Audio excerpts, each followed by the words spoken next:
எல்லாருக்கும் வணக்கம். ரெனா வீட்டு சமையலில் இன்றைக்கி காளான் குருமா தான் பார்க்க போகிறோம். இந்த காளான் குருமா இட்லி, தோசை, அதுக்கப்புறம் சாதம் எல்லாத்துக்குமே ரொம்ப சூப்பராக இருக்கும். மசாலாலாம் அரைச்சி செய்கிறனால ரொம்ப சுவையாக இருக்கும். எளிமையான முறையில் ரொம்ப சுவையாக செஞ்சிடலாம். பரபரப்பான கால நேரத்தில் குயிக்காக ஒரு குருமா செய்யணுன்னா இதை ட்ரை பண்ணி பாருங்கள். அதுக்கு ஒரு மிக்ஸி ஜாரில் பொடியாக நறுக்கின பழுத்த தக்காளி ஒன்று, கொஞ்சமாக புதினா, ஒரு சின்ன துண்டு பட்டை, ஒரு மராட்டி மொக்கு, கொஞ்சமாக கல்பாசி, ஒரு பூ சேர்த்துட்டு கொஞ்சமாக தண்ணி சேர்த்து நல்லா விழுதாக அரைச்சி எடுத்துக்கலாம். தாளிக்கிறதுக்கு அடுப்பில் பாத்திரம் வச்சு 3 டேபிள் ஸ்பூன் எண்ணெய் சேர்த்துருக்கேன். எண்ணெய் சூடான பிறகு பொடியான இருக்குன்னு 30 சின்ன வெங்காயம் சேர்த்துட்டு வதக்கிடலாம். இந்த குருமாவுக்கு சின்ன வெங்காயம் தான் ரொம்ப சூப்பராக இருக்கும்.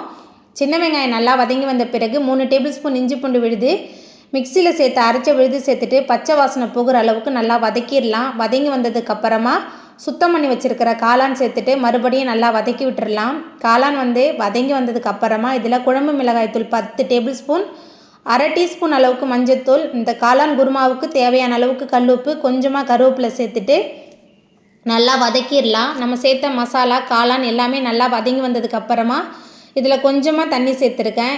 ஏன்னா காளானே தண்ணி விடும். தண்ணி சேர்த்துட்டு நல்லா கலந்து விட்டுட்டு ஒரு மூடி போட்டு வச்சிடலாம். மசாலாவோட பச்சை வாசனை போகிற அளவுக்கு காளான் நல்லா கொதித்து வெந்து எண்ணெய் பிரிஞ்சு வந்ததுக்கப்புறமா இதில் அரைச்சி வச்சுருந்த தேங்காய் விழுது கூடவே மேலால் கொஞ்சமாக கொத்தமல்லி சேர்த்துட்டு நல்லா கலந்து விட்டுட்டு அடுப்பை ஆஃப் பண்ணிடலாம். அவ்வளோதாங்க. ரொம்ப சுவையான நல்ல காரசாரமான காளான் குருமா ரொம்ப சூப்பராக ரெடி ஆகிட்டு. இந்த ருசியான காளான் குருமாவை நீங்களும் உங்கள் வீட்டில் செஞ்சு பாருங்கள். இந்த வீடியோ உங்களுக்கு பிடிச்சிருந்தா லைக் பண்ணுங்கள், ஷேர் பண்ணுங்கள், கமெண்ட் பண்ணுங்கள், சப்ஸ்கிரைப் பண்ணுங்கள். அப்படியே பக்கத்தில் உள்ள பெல் பட்டனையும் கிளிக் பண்ணிடுங்க. என்னோடய வீடியோவை இவ்வளோ நேரம் பொறுமையாக பார்த்தவங்க எல்லாருக்குமே ரொம்ப நன்றி.